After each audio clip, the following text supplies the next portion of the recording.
नमस्कार, आप देख रहे हैं मोटिवेशन विद मीना।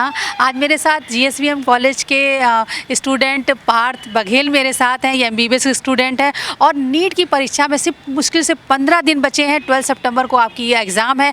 ऐसे में लास्ट 15 डेज़ आपके एग्ज़ाम के लिए कितने इंपॉर्टेंट होते हैं, ये जो लास्ट मिनट की प्रिपरेशन है वो कैसे एक डिसाइसिव रोल अदा करती है आपके रिज़ल्ट में, ये सब बताने के लिए, डिस्कस करने के लिए मेरे साथ पार्थ हैं। वो बताएंगे कि कौन से चैप्टर इंपॉर्टेंट है। तो अभी दो चीज़ों पे, दो सब्जेक्ट पे मैं बात करने वाली हूँ, फिजिक्स और केमिस्ट्री। तो पार्थ, आप मुझे ये बताएं कि लास्ट टाइम 15 डेज़ की प्रिपरेशन कितनी इंपॉर्टेंट होती है। मतलब आपने पूरे साल पढ़ा, लेकिन जो लास्ट 15 डेज़ की प्रिपरेशन वो कितनी इंपॉर्टेंट है? हम लास्ट 15 डेज़ की प्रिपरेशन उतनी ही इंपॉर्टेंट है जितने एक 20 मैच में आखिर के 2 ओवर इंपॉर्टेंट होते हैं जो पूरे मैच को पलट सकते हैं। सिमिलरली 15 डेज़ की जो लास्ट 15, क्योंकि वही जो है वो आप जाके डिलीवर कर पाएंगे, क्योंकि अल्टीमेटली वो जो 3 घंटे में दिमाग जो चलता है वो उसका पूरे साल के कंसेप्ट्स तो हैं, लेकिन लास्ट के 15 दिन में आप रिटेन कितना कर पा रहे हैं वो बहुत इंपॉर्टेंट है, नो डाउट। ओके, अब मैं बात करती हूँ सब्जेक्ट की। अब फिजिक्स में इतना वास्ट सब्जेक्ट है, लेकिन लास्ट टाइम फिजिक्स में हम क्या पढ़ लें कि मतलब एग्जामिनेशन हॉल में फुल मार्क्स आ जाएं? क्योंकि ये कॉम्पिटिटिव एग्ज़ाम है और हमारे कंट्री में गिवन द पॉपुलेशन और गिवन द सीट्स कोई भी कॉम्पिटिटिव एग्ज़ाम इजी नहीं होता। लेकिन आखिरी 15 दिन में फिर भी जो एक इंसान बेस्ट शॉट अपना दे सकता है when it comes to physics, वो ये है कि जो कुछ इंपॉर्टेंट चैप्टर्स हैं जो रिलेटिवली ईजी हैं, कम से कम उसमें आप गलती ना करें। क्योंकि अगर आप सिलेक्शन के लिए एम कर रहे हैं और आप कुछ फर्दर टॉपिक्स हैं जो मैं आपको बताऊंगा अभी, अगर आप उसमें क्वेश्चन ठीक नहीं कर रहे हैं तो फिर सिलेक्शन होना बहुत ही मुश्किल है। फॉर एग्जांपल अगर हम 11th की फ़िज़िक्स की बात करें तो फ्लूइड्स, 11th की फ़िज़िक्स में हमारा फ्लूइड्स आ जाता है, हमारा यूनिट्स, मेजरमेंट्स, डायमेंशंस आ जाता है, वेक्टर्स आ जाता है, फोर्स आ जाता है, वर्क बाय एनर्जी आ जाता है, ग्रेविटेशनल मोशन आ जाता है, रोटेशनल मोशन आ जाता है।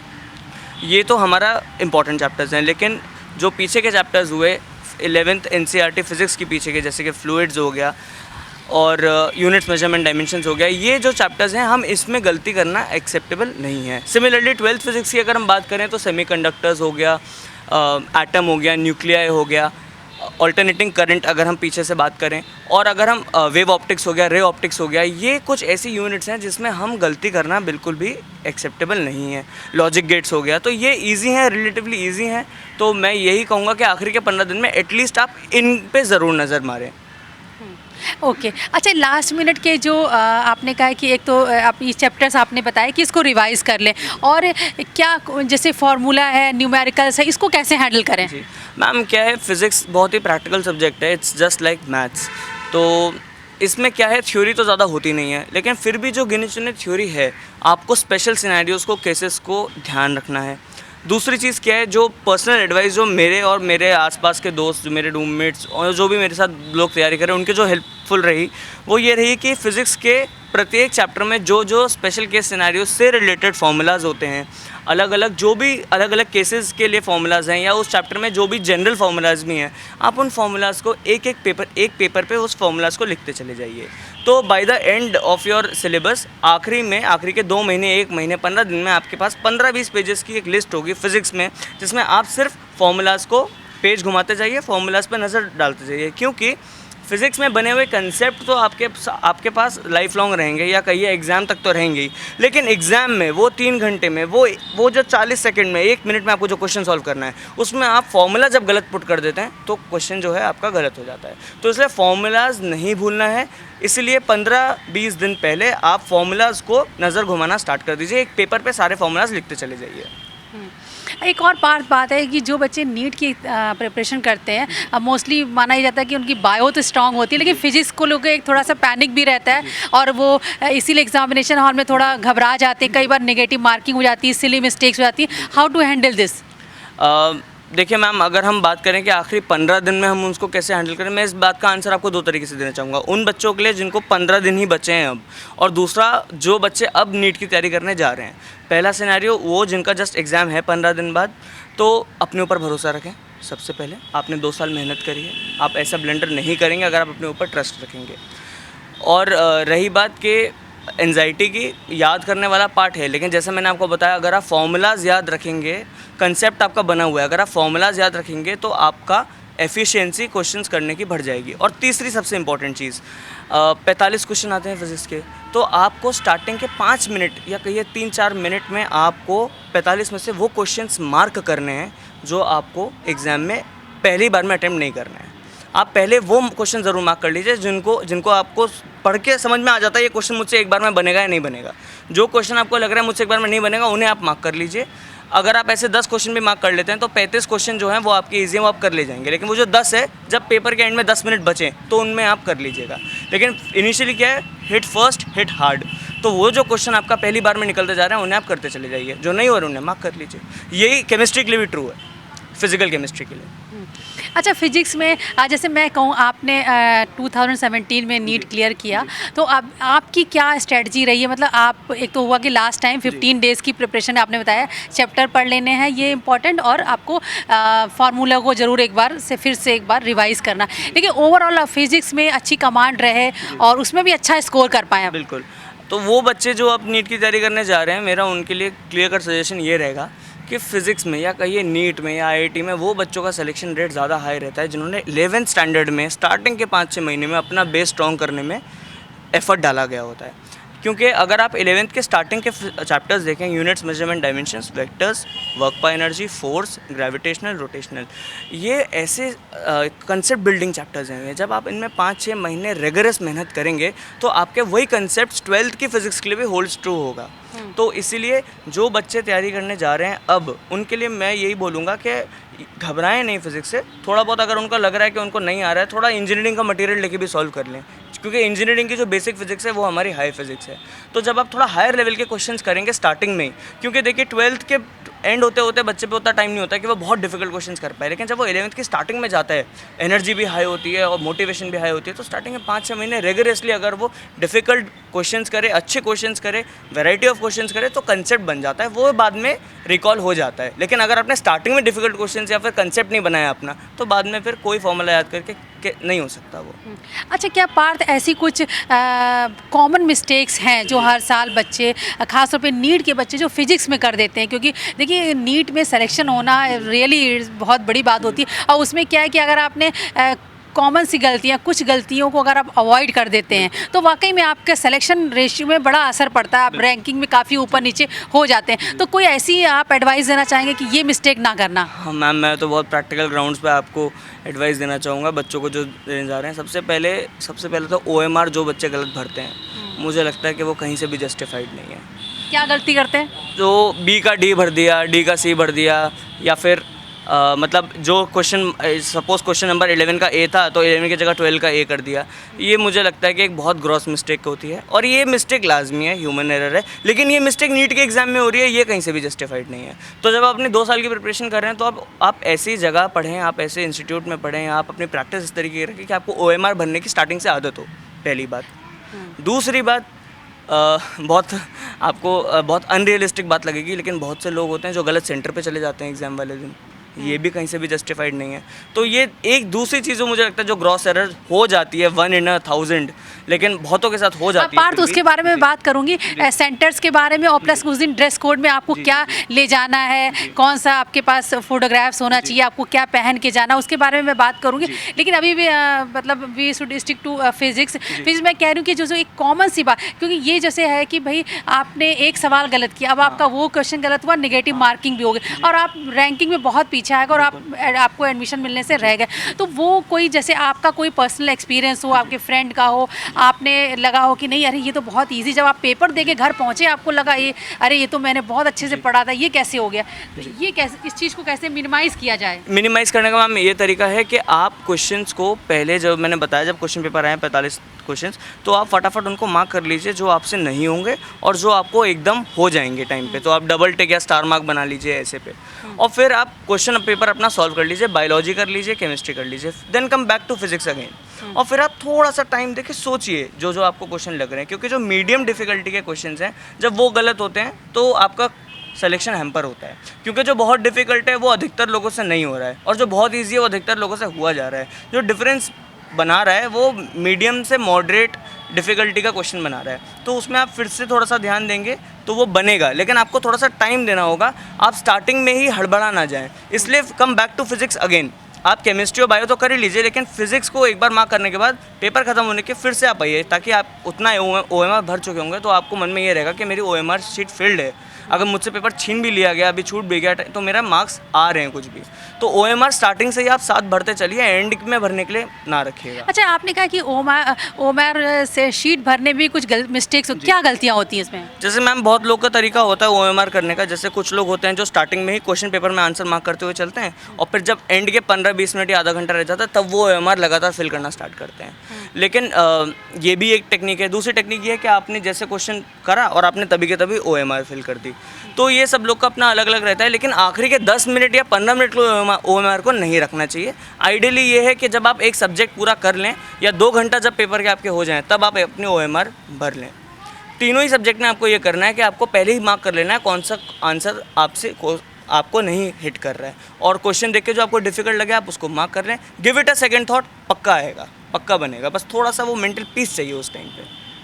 अब मेरे साथ इस बीच डॉक्टर सचिन गौर भी आ गए हैं, जो MBBS के स्टूडेंट हैं। वो भी कुछ ऐड करेंगे कि फिजिक्स की प्रिपरेशन में, और पार्थ ने तो बहुत इंपॉर्टेंट बातें बताई हैं। डॉक्टर सचिन से भी मैं कहूँगी कि आप बताइए कि जो पार्थ ने बताया कि भाई आपको इंपॉर्टेंट ये चैप्टर पढ़ लेने हैं और क्या क्या लास्ट टाइम रिवाइज़ कर लेना, आप इसमें कुछ ऐड करना चाहेंगे? मैम जो भी इसने बताया वो तो फॉलो करना ही करना है। अब मैम ऐसे बच्चे, मैं कुछ उनके बारे में बताना चाहूँगा जो एकदम जिनके मार्क्स सिलेक्शन के बिल्कुल पास आते हैं बट वो सेलेक्ट नहीं हो पाते हैं। तो वो जो बॉर्डर लाइन वाले बच्चे होते हैं, अगर उनकी फिजिक्स थोड़ी सी भी गड़बड़ है तो मैम जैसे अब तो बहुत पेपर आने वाला है, इस टाइम क्या है ना, उनको फिजिक्स को थोड़ा कम करना चाहिए। 2 सब्जेक्ट केमिस्ट्री और बायोलॉजी जो कि ईजी हैं, उन पर थोड़ा सा अच्छा काम करना चाहिए। फिजिक्स इस टाइम क्यों कम? क्योंकि मैम उसमें ज़्यादा मेहनत करेंगे तो कम क्वेश्चन सही कर पाएंगे, उतने में बायो और केमिस्ट्री में ज़्यादा मेहनत करेंगे तो कम क्वेश्चन। तो जो एक अच्छा बच्चा होता है और जो कि जिसकी स्ट्रेटजी होती है, तो वो पहले से डिसाइड कर लेता है कि हाँ, मेरा 1 महीने पहले मैं डिसाइड हो जाएगा कि ये सब्जेक्ट में मैं ज़्यादा मेहनत कर रहा हूँ फिर भी मैं कम पा रहा हूँ। बट 2 सब्जेक्ट ऐसी हैं, जैसे मैंने ऐसे किया था, मैं अपना पर्सनल एक्सपीरियंस बता रहा हूँ। तो मेरे को लगा था कि फिजिक्स मेरी थोड़ा सा गड़बड़ जा रही है, मैं मेहनत कर रहा था, क्वेश्चन निकल रहे थे बट उस टाइम नहीं हो पा रहा था। तो मैंने फिर यही किया था, मैंने बायो और केमिस्ट्री को मैंने ज़्यादा थोड़ा सी मेहनत की। तो मैंने अभी जैसे पेपर्स 1 महीना रह गया था, उसके स्टार्टिंग के 10 दिनों में मैंने फिजिक्स अच्छे से कर ली थी। उसके बाद मैंने बायो और केमिस्ट्री एक बार की थी, फिर बायो और केमिस्ट्री दोबारा की थी, बट फिजिक्स के मैंने फॉर्मूले और बस कॉपी के क्वेश्चन किए थे, मतलब मैंने ज़्यादा क्वेश्चन नहीं किए थे। तो वो बच्चे बस एक ध्यान रखें जिनकी फिजिक्स कमज़ोर है, ज़्यादा क्वेश्चन इस टाइम आप लगाओगे तो वो पहले से ही उनको प्रिपरेशन करनी चाहिए थी। क्योंकि पूरी साल में क्या करते हैं कि अगर हम पूरा मॉड्यूल लगा रहे हैं, एक चैप्टर में करीब 250 क्वेश्चन होते हैं, तो हम इस टाइम 250 क्वेश्चन नहीं लगा सकते, ये हमें पहले से सोचना है।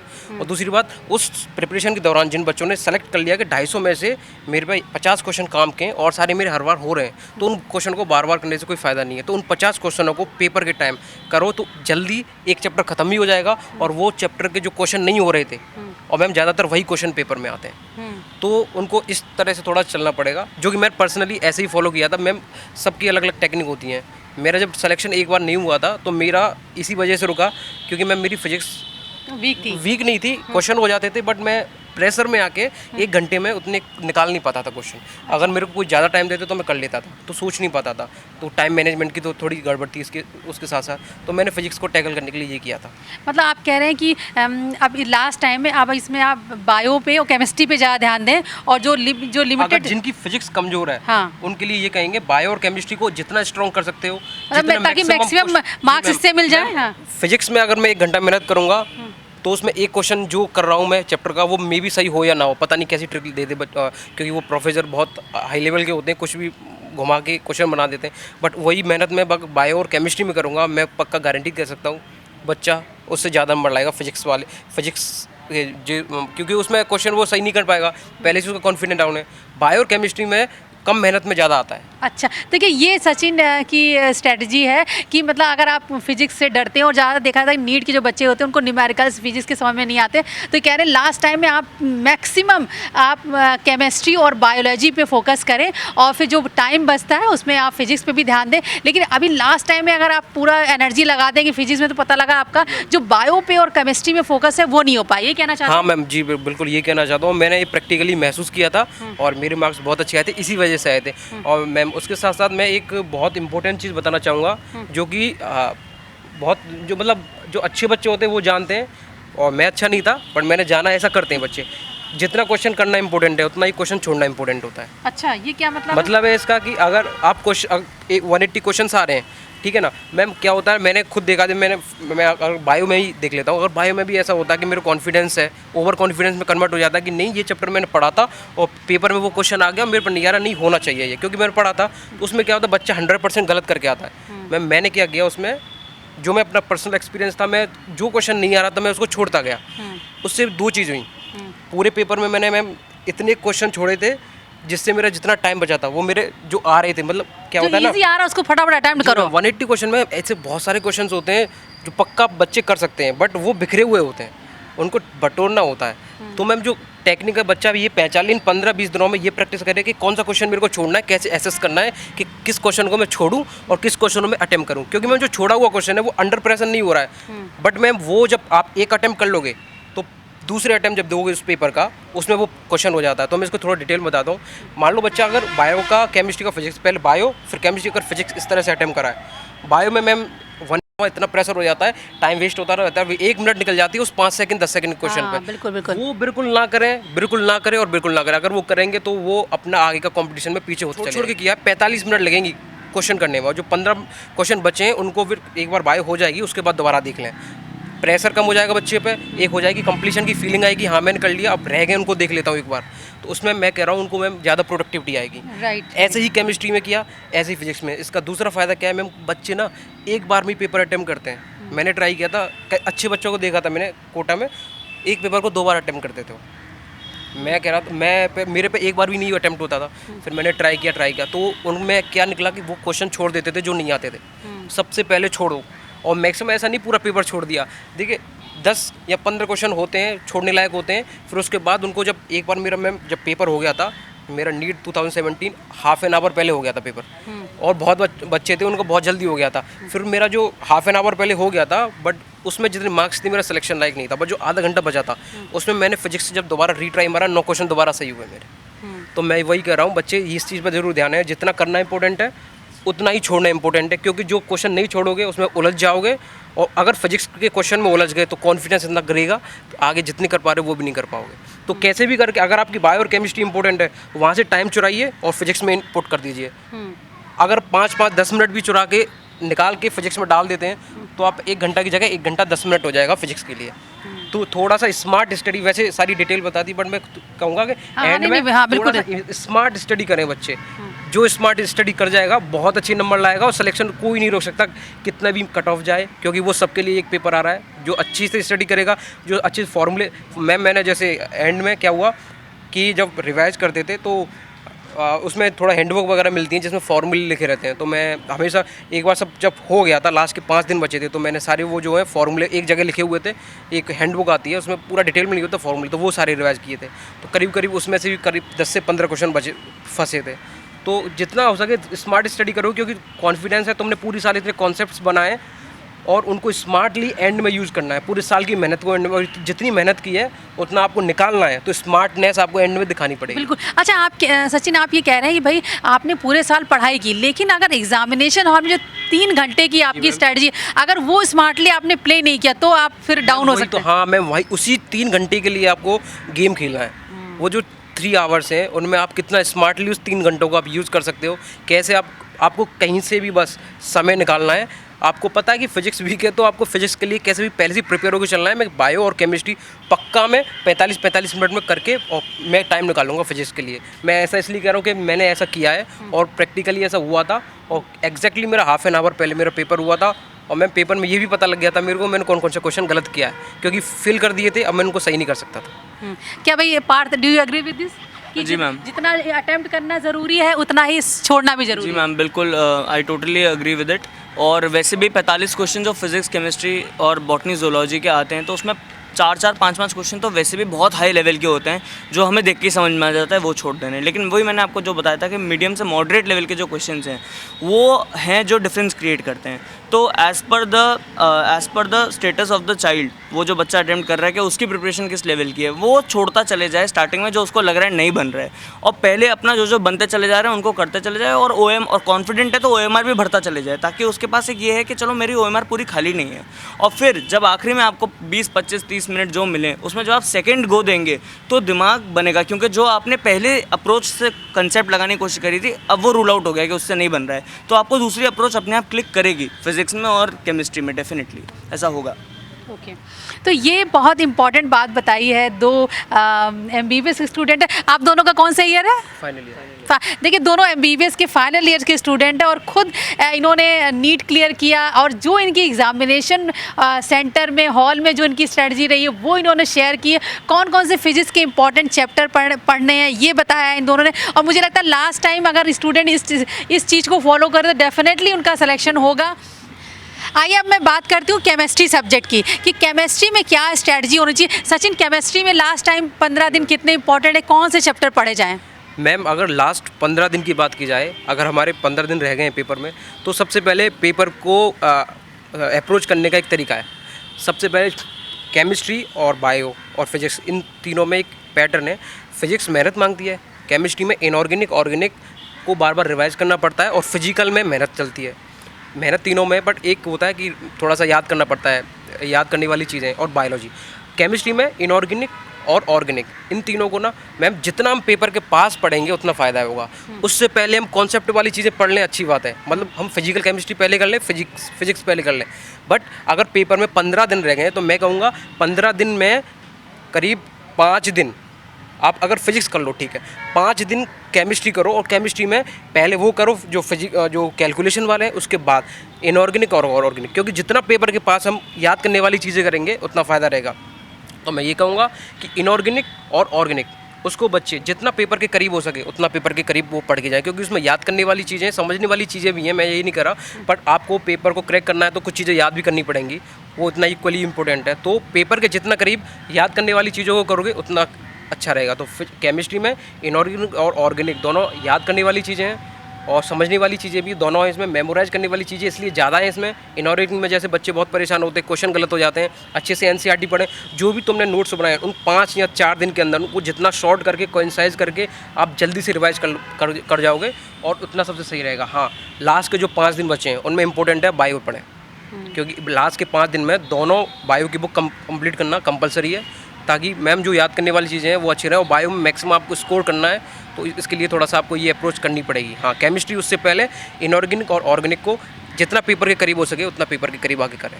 आपको इंपॉर्टेंट चैप्टर बता सकते हैं? मैम इंपॉर्टेंट चैप्टर्स मैं जैसे कोचिंग इंस्टीट्यूट होते हैं उनमें क्या ना एक पैटर्न लिखा होता है कि ये इस चैप्टर से इतना वेटेज आया है, मैं तो हमेशा उसके हिसाब से करता था। हमारी जो कोचिंग थी उसमें क्या लिखा रहता था कि एक 10 ईयर्स रहते, उसमें सबसे पहले पेज पे लिखा रहता था इस चैप्टर से इतना आया, तो मैं उसी के हिसाब से अपना रिवीजन प्रोसीड करता था, क्योंकि मुझे पता है हर साल इस चैप्टर से इतने क्वेश्चन आ रहे हैं, तो क्यों ना पहले इसको करा जाए।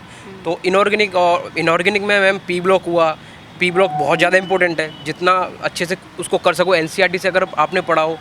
ऑर्गेनिक में तो जो मैम जो 12th की NCERT है, 12th की NCERT जो सेकंड वाली, वो पूरी इतनी इंपॉर्टेंट है, सारे कॉन्सेप्ट सारे क्वेश्चन लिख के उसमें से याद है, पूरा पेपर एग्जैक्टली, ज़्यादा कोई इतना घुमा के नहीं देते, वो बहुत अच्छी बुक है और बहुत इंपॉर्टेंट है लास्ट टाइम के लिए। तो एक तो पी ब्लॉक वगैरह के ये हो गए मैम इनऑर्गेनिक में, और ऑर्गेनिक में 12th की NCERT सबसे इंपॉर्टेंट है। वैसे सारी चीज़ इंपॉर्टेंट नहीं, बट आप वेटेज वाइज अपनी कोचिंग ने आप बताया होगा कि इस चैप्टर से इतना आता है, इस चैप्टर से ये आता है, आप उस वेटेज वाइज करेंगे तो आपको ज़्यादा इफेक्टिवली स्मार्टली स्टडी कर पाओगे। ओके पार्थ, आप कुछ केमिस्ट्री के आप टॉपिक बता पाएंगे? जी मैम, वही जो जैसे सचिन ने बताया कि हाँ, फिजिकल केमिस्ट्री जो है वो थोड़ा एनालिटिकल थिंकिंग डिमांड करती है।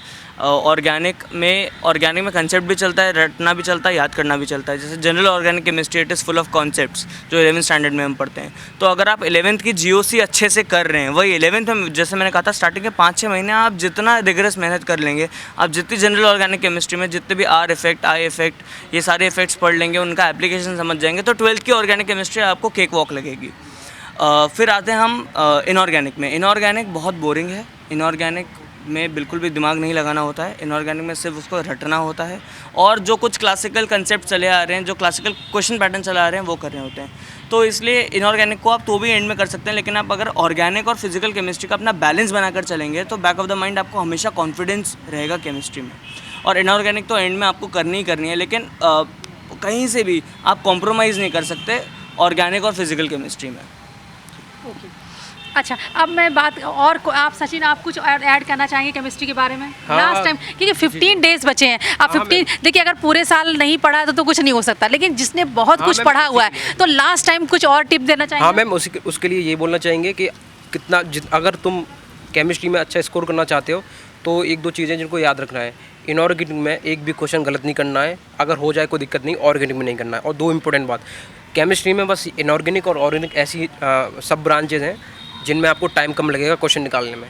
मतलब फिजिकल केमिस्ट्री के लिए टाइम ज़्यादा निकलेगा, तो फिजिकल आपको टाइम मांगती है क्योंकि उसमें बहुत लंबा क्वेश्चन आता है, कैलकुलेटिव क्वेश्चन आता है।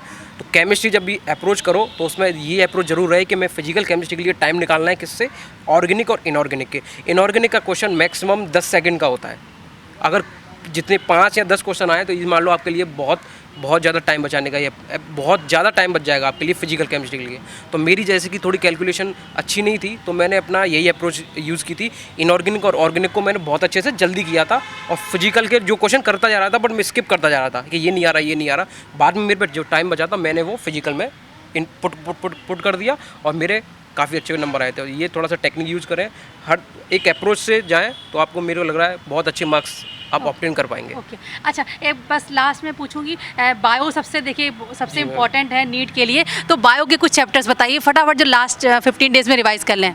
मैम देखिए, बायो में अगर आप रिवीजन के चैप्टर की बोलेंगे तो इकोलॉजी बहुत इंपॉर्टेंट है। इकोलॉजी है ये, क्योंकि मैम वो थोड़ा सा समझने वाली भी चीज़ें हैं, क्योंकि आजकल का जो क्वेश्चन का पैटर्न है अलग आ गया है। पहले वन लाइनर, पहले एक क्वेश्चन आता तो उसके 4 छोटे-छोटे ऑप्शन आते थे। अब क्या है ना, वो बड़े-बड़े 4 ऑप्शंस दे देते हैं, उनमें से भी ए बी सही, बी सी सही, सी डी सही, ऐसे करके आता। तो उसके लिए मैं ये कहूँगा पहले तो पूरी अच्छे से बायो पढ़ लें, कॉन्सेप्ट्स क्लियर कर लें। और इंपॉर्टेंट चैप्टर्स की बात करें तो इकोलॉजी बहुत ज़्यादा इंपॉर्टेंट है, जितना बोलो सबसे ज़्यादा। इकोलॉजी के अलावा हमारी ये जो डाइजेशन वगैरह ये चैप्टर हैं, फिजियोलॉजी जो जितनी भी आती है सारी फिजियोलॉजी अच्छे से कर लें। और हाँ, याद करने वाले जो कोर याद करने वाले चैप्टर हैं, एनिमल किंगडम और प्लांट किंगडम, मतलब सारे ही आ रहा है। बट मेरे को एक्चुअली मैम मेरी MBBS पूरी होने वाली तो याद नहीं रहा कौन कौन से क्या चैप्टर थे। आप बताओ पार्थ क्या चैप्टर बायो में पढ़ने? मैम वही है, देखिए बायो में तो सभी कुछ याद करना है, लेकिन जूलॉजी हम लोग का बेसिक इंटरेस्ट रहता है, तो हम ह्यूमन फिजियो और ह्यूमन रिप्रोडक्शन और ह्यूमन से रिलेटेड जितनी बायोलॉजी वो तो हम याद कर लेते हैं। लेकिन अक्सर का मैंने देखा है कि अच्छे बच्चे जहाँ मात खाते हैं वो है बॉटनी में। तो आप स्टार्टिंग से ही अपना बॉटनी को स्ट्रॉन्ग करते हुए चलिए। Plant reproduction, plant kingdom, ecology थोड़ा बोरिंग रहता है लेकिन उसका बहुत वेटेज रहता है। मतलब मेरे ख्याल से 90 में से कम 6 से 8 क्वेश्चन इकलौता एक वो यूनिट है जो देती है, तो वो बहुत पिवटल यूनिट है, वो आप स्किप नहीं कर सकते। बस वही है कि 11th के आप अपने स्टार्टिंग के से साइटोलॉजी के आप अपने कंसेप्ट्स बनाते चलिए। ह्यूमन फिजियो हो ही जाएगी, प्लांट फिजियो भी आपको अच्छी लगेगी, लेकिन जो आपको 2 यूनिट्स हैं जो बहुत परेशान करेंगी और जो रिपीटेड रिवीजन मांगती हैं, जिनके लिए आप फ्लो चार्ट्स बना के रखें तो ही आपको याद होगा, वो है प्लांट किंगडम, एनिमल किंगडम, जिससे हम पूरा स्ट्रैटिफिकेशन समझते हैं लिविंग ऑर्गेनिजम्स का। फिर 12th में इंटरेस्टिंग है एवोल्यूशन, जिससे भी कुछ क्वेश्चन बाउंड हैं, लेकिन 12th की यूनिट में सबसे इंपॉर्टेंट है प्लांट रिप्रोडक्शन, एनिमल रिप्रोडक्शन और इकोलॉजी। हाँ मैम, यही है कि जैसे कि हमको कुछ जो बायो के चैप्टर्स याद नहीं है पूरा अच्छे से, थोड़ा सा जनरलाइज याद है, बट मैं ये कहूँगा कि बच्चे एक बार अपना जो क्वेश्चन का वेटेज है वो ज़रूर देख लें कि उसके अकॉर्डिंग ही तैयारी करें कि इस चैप्टर से जैसे थोड़ा सा याद आ रहा है सेल बहुत छोटा चैप्टर है, बट हर बार उसमें से 3 क्वेश्चन आते हैं, 3 से 4 क्वेश्चन, वो छोटा चैप्टर 2 या 3 पेज का है, कॉन्सेप्चुअल चैप्टर है, तो उसमें से 2 या 3 या क्वेश्चन हर बार आते हैं। तो ऐसे देख लें कि इस चैप्टर से कितने क्वेश्चन आ रहे हैं हर साल, तो उसी के हिसाब से अपना तैयारी को प्रोसीड करें। और उसके साथ साथ एक एवोल्यूशन चैप्टर है, थोड़ा सा उसमें जो कुछ 4 ऑप्शन सही होते हैं उसमें, बट बेस्ट हमको चुनना होता है, तो उसके लिए NCERT प्रेफर करें।